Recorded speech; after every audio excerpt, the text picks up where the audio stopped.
What's up, guys, and welcome to another episode of the Powerhouse Mentality podcast. I'm your host. I am Caitlin Kenneth Smith, and on today's episode of the podcast, I'm going to break down some of the most common mistakes that I see most people make when they're on a fitness journey. And this could be for anybody, beginner, intermediate, expert. These are things that I've observed over the last 10 plus years that I've been in the fitness industry, working with different people from all different walks of life.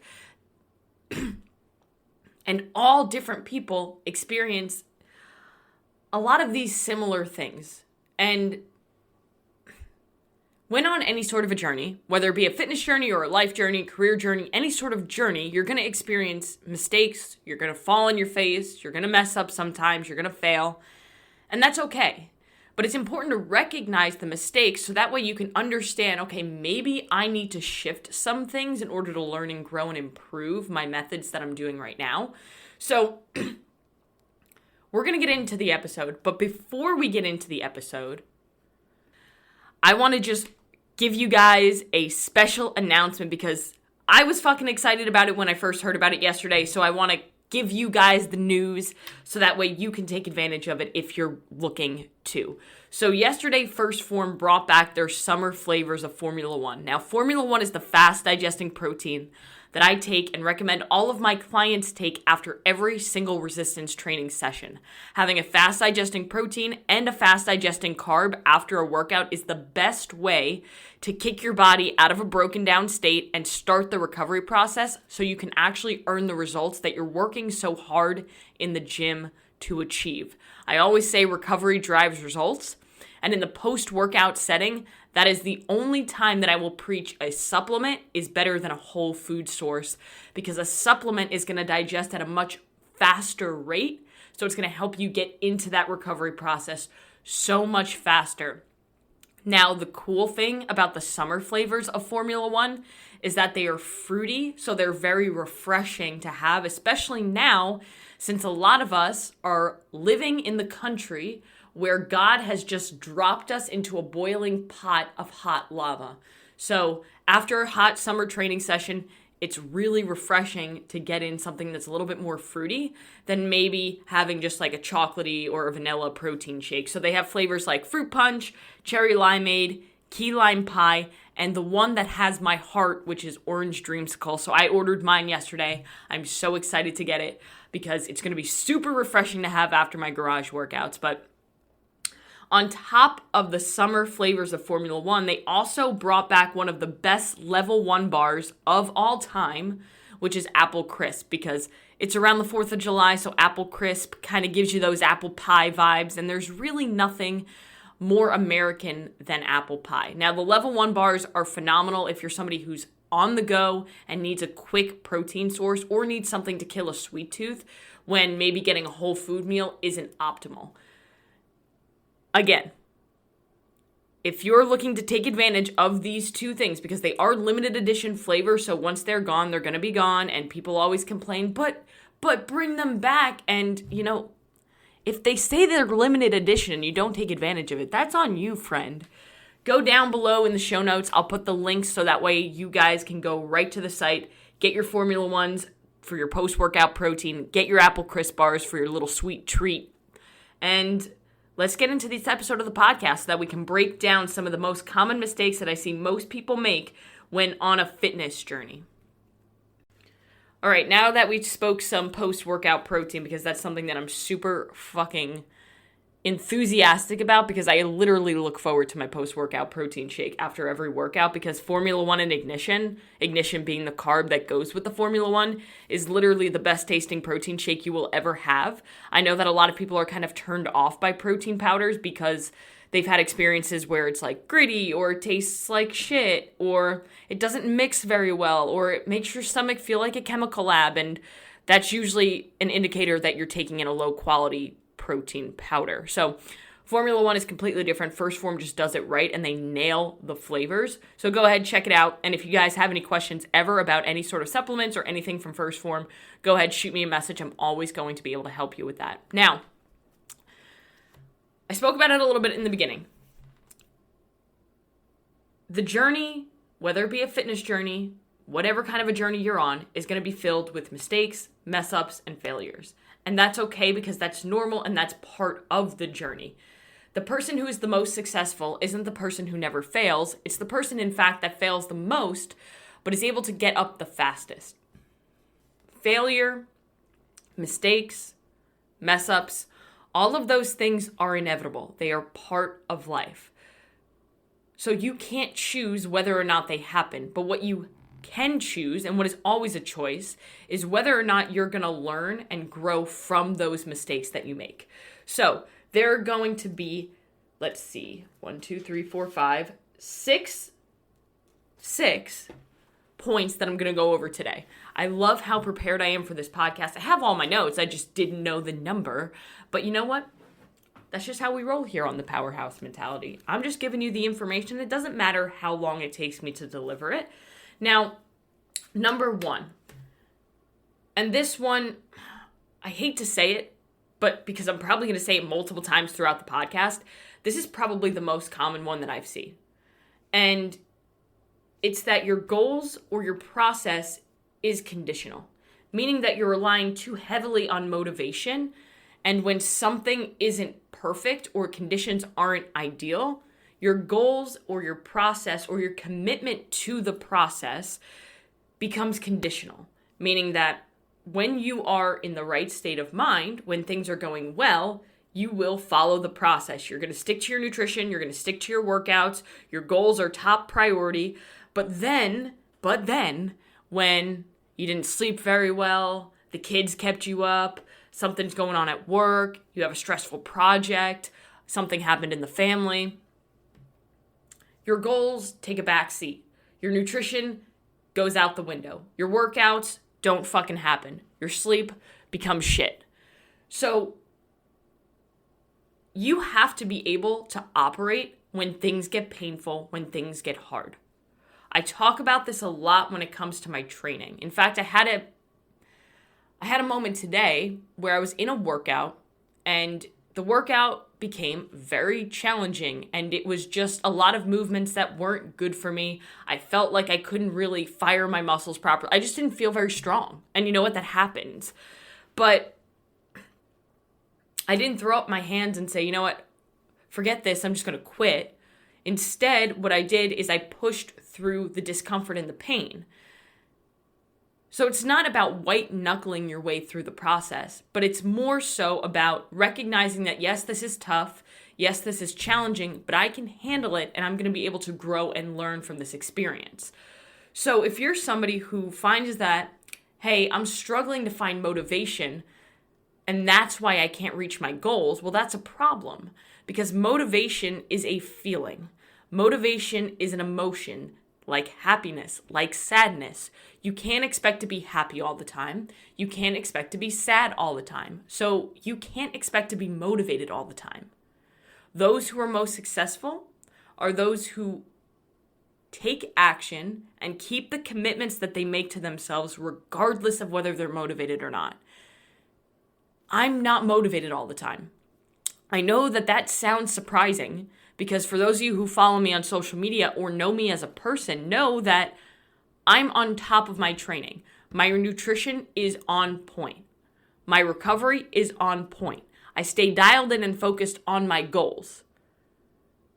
Even when shit is going haywire in my life, I still find a way to make it happen because I approach my goals with an intensity of no problems, only solutions, and I'm going to execute regardless of whether I'm motivated or not.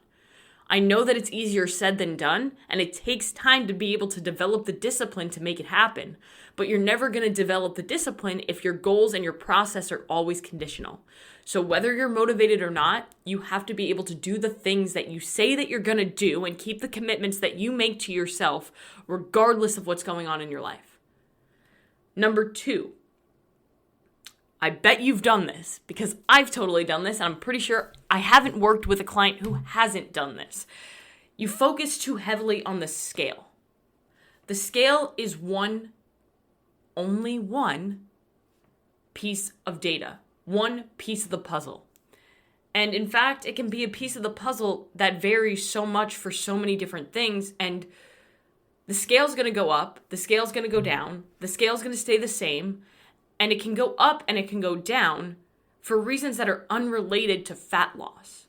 For example, if you had more sodium the night before, the scale's going to go up. If you had more carbohydrates the day before, the scale's going to go up because with carbohydrates comes water. It's not body fat. Your body is holding on to water. If you're sore from a workout, that means that your body is inflamed, meaning that you're holding on to water and nutrients to be able to help with the recovery process and reduce the inflammation. Thus, the scale will be up. If you didn't go to the bathroom, the scale will be up. If you had a poor night of sleep, you're inflamed, the scale is up. You're holding on to water, your hormones are elevated, the scale is up. None of those reasons, though, have anything to do with you gaining or losing body fat. They're all related to you gaining or losing water or inflammation. So if you're relying on this number on the scale as your main source of progress, then you're never going to really be able to see the true picture. In fact, when I have a conversation with a client, I don't even ask about the scale. I focus more on, hey, how's your energy? How are your workouts going? How are you sleeping? How's your digestion? Because I want those clients to be able to understand that those are wins. Usually when I say like, hey, how's your energy levels been? And somebody goes, my energy has been a lot better. They don't realize it until I point it out. The scale is just one piece of data. And like I said, it's one that you can't really rely on because you can't control whether the scale is going to go up or down sometimes. But what you can always control is your consistency to your process. You're in control of the consistency that you have towards it.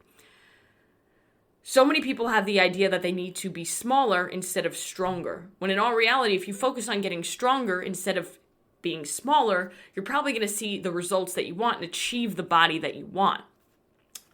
A lot of people try to focus on eating as little as possible to lose weight as fast as possible, when instead they should be focusing on eating as much as possible to lose weight as sustainably as possible. It's a lifestyle. It's a lifestyle, guys. And until you adopt the mindset that this is a lifestyle and it's not a diet, then you're going to remain stuck in the cycle of you lose weight, you gain it back. You lose weight, you gain it back. And that's just not a fun cycle to be on. So don't focus too heavily on the scale. What I want and what my goal is for my clients is to be able to have a neutral relationship with the scale. Meaning that if it goes up, cool. We measure that progress. If it goes down, great. We measure that progress. It's not like, oh yeah, the scale went down. Holy shit, let's get hype. But then when the scale goes up, oh no, I'm so sad and depressed. Now my whole day is ruined because of a number on a piece of plastic. Stay consistent to your process, and that's where you should be concerned with. Because what I see happen all too often with the scale is that somebody's in a perfect position. They're losing body fat and they're gaining muscle, meaning that the scale may not move a lot. And sometimes the scale might go up. It might stay the same, or it might go down very, very slightly. And somebody might step on the scale when their process is great, they're feeling good in the gym, they're getting stronger, they're building muscle, they're losing body fat, they're sleeping better, they have more energy, they just feel really good. They step on the scale and it's not the number that they wanted it to be. So then all of a sudden their day is ruined and they think, you know what? I'm going to add in more cardio, I'm going to reduce my calories, and they ruin the whole fucking thing. So use the scale as a piece of data, but don't rely too heavily on the scale because there are so many reasons why it could fluctuate. Number 3, you are doing too much cardio and you are restricting your calories too much. I want you to flip that. So when people start a fitness journey, one of the biggest things that they want to do is burn as many calories as possible.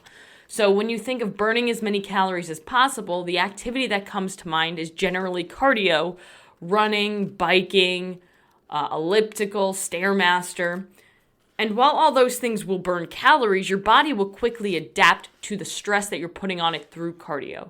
So say you're burning 300 calories running 2 miles. Eventually, your body's going to adapt to become more efficient at that activity, and that same 2 miles will not burn 300 calories. It will burn more like 200 or 150 because your body's becoming more efficient. So then what happens over time is that you're going to have to do more and more and more and more cardio and eat less and less and less in order to continue to see results. And that's not sustainable. Instead, what you should do is flip it from cardio and restriction to weight training and addition. Because with weight training and addition in your nutrition, meaning adding protein, adding fiber, adding whole foods, not only is it more sustainable, but you're teaching your body how to burn more calories at rest. Because with weight training and adequate protein intake and adequate calories, you're going to be able to fuel your body to build muscle. And muscle is the key to fat loss. It's also the key to longevity. The more muscle you have, the more calories you burn at rest. Obesity is the smoke, and being under-muscled is the flame. Being under-muscled, not having enough muscle, is the problem. Because when somebody doesn't have enough muscle, their metabolism becomes very slow. And then they're not burning a lot of calories, and they have to either move a fuck ton or eat so little that it's ridiculous in order to lose weight. If you build more muscle, you teach your body to burn more calories at rest, you're able to have more flexibility with your nutrition, and your health becomes better. A lot of chronic illnesses have been shown to be connected to somebody not having enough muscle. Again, not only is muscle the key to fat loss, and I talk about this so much, but it's also the key to longevity and health. And going right off of that into number 4 is protein intake and missing or not being consistent with protein intake. Now, I recommend that all of my clients hit 1 gram per pound of their goal body weight in protein, and that's a minimum. You can eat more than that. I don't think I've ever met somebody who's overconsumed protein.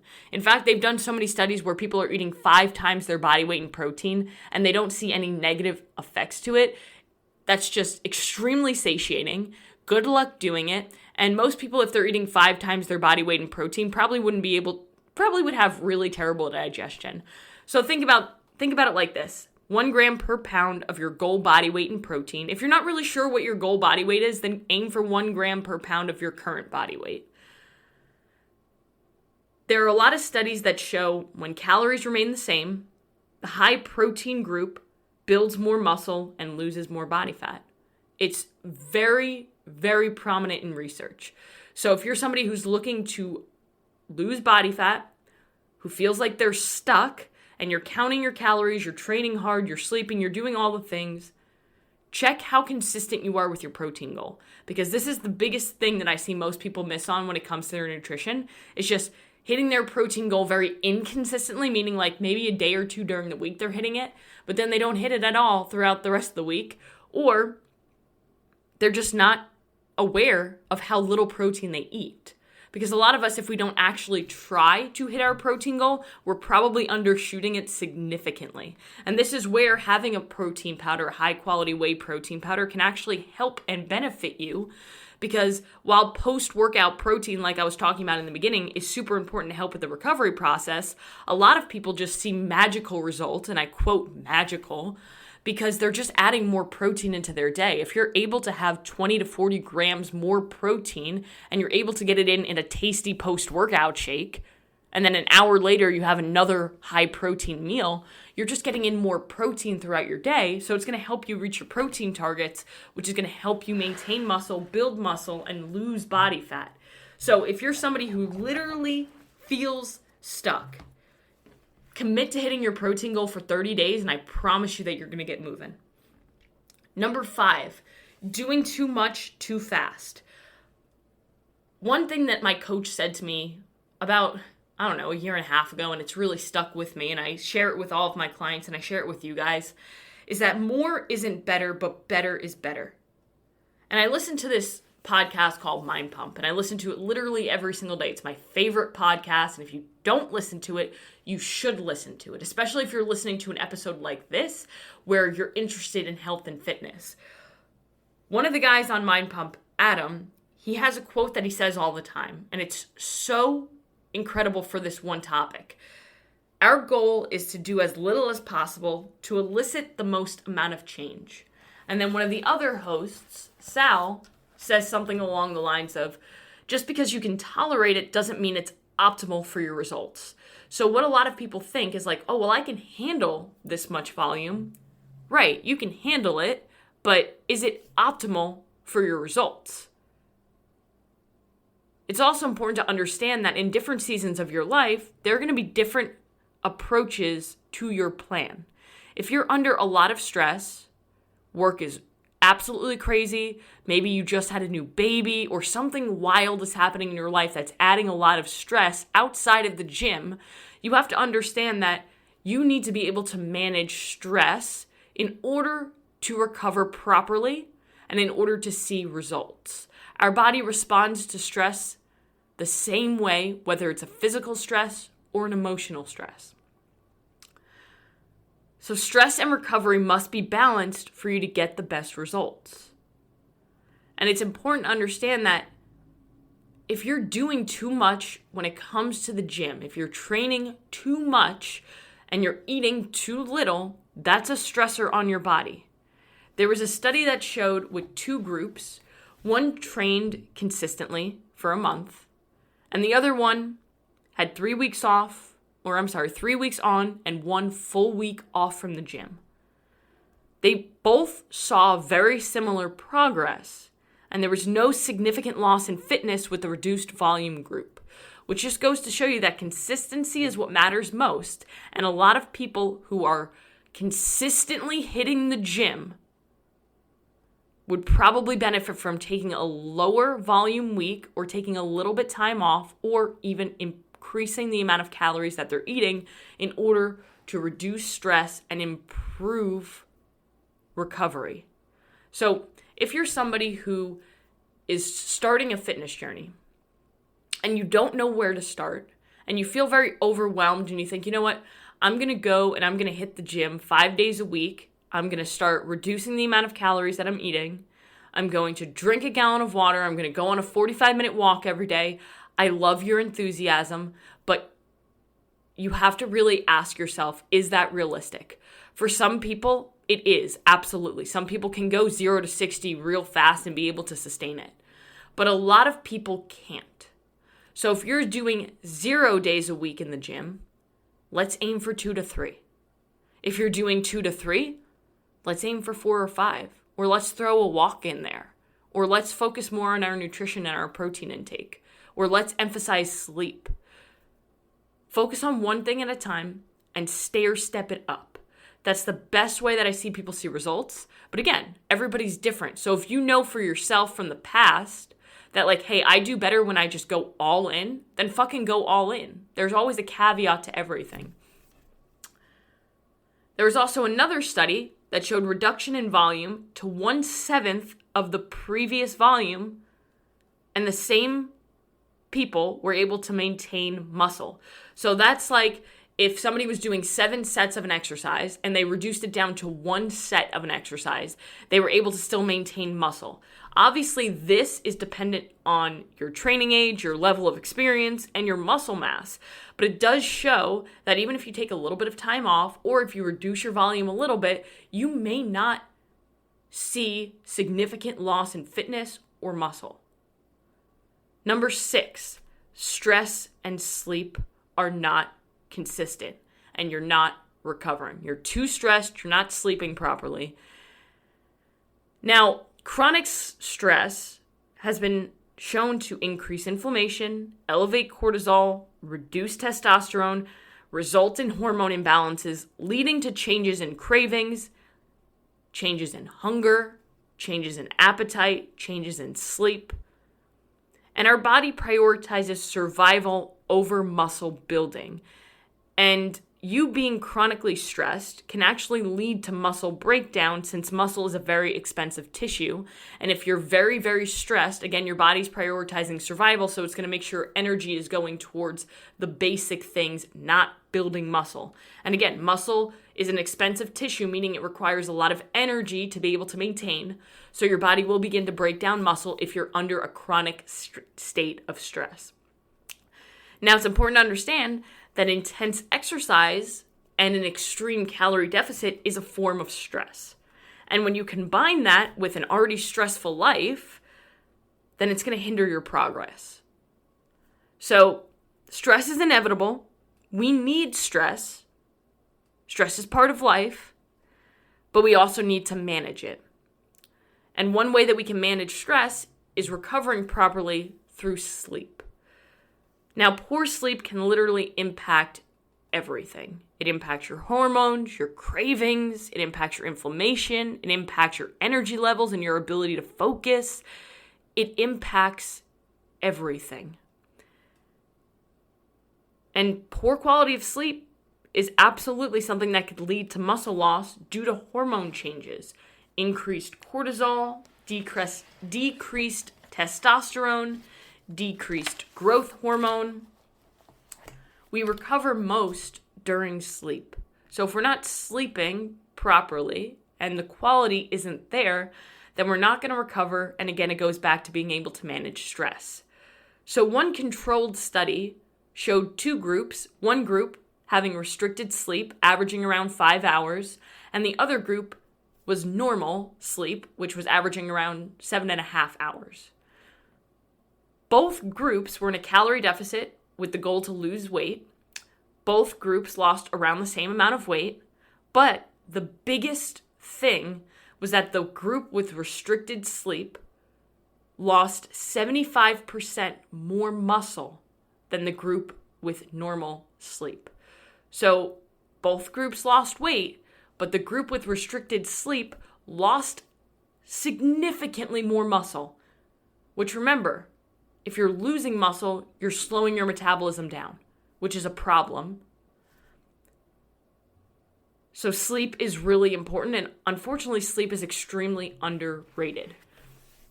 You could have your training right, you could have your nutrition perfect, but if you're not sleeping and recovering properly and your stress is through the roof, you're not going to see results. So that's something that you absolutely need to prioritize: stress management and sleep. So like I said in the beginning, guys, we all make mistakes, but it's a choice and a responsibility to learn and grow from those mistakes. If you make the same mistake more than twice, I'll give you a little bit of leeway. I'll let you make it twice. It now is a choice. It's not a mistake. You're making the choice to do it. So if you're somebody who is struggling right now and you're like, shit, I make these mistakes all the time, or I feel kind of stuck with my fitness, I'm opening up 5 spots in July to take on new clients. It's June 26th when I'm posting this. All right, so for the entire month of July, I'm taking on 5 new clients. And the way that you're going to do this, all right, you're going to go down in the show notes. You're going to download the First Form app. You're going to add me as your advisor. My advisor name is Kenna. I'll put that in the show notes too. Don't judge my name. You're going to shoot me a message in the app saying, let's do this. And then from there, we can figure out what the best level of coaching is for you. So if you're ready to commit, you're going to be truly amazed by the changes you can make physically and mentally when you commit. You keep the promises you make to yourself. You don't rely on motivation. You don't focus too heavily on the scale. You focus on addition with your nutrition and weight training. And you focus on the process and falling in love with the journey. And having somebody in your corner to help you every single step of the way and be objective with you when you want to keep things conditional, it helps. So if you're interested in that, go ahead down in the show notes below, download the First Form app, follow the instructions, and we'll figure out what we can do with you. Outside of that, guys, I hope that this episode was helpful for you. If it was, please share it with at least one person. Share it on your social media. Spread the mission of the Powerhouse Mentality. And go out and do one thing that's going to take you one step closer to where you want to be.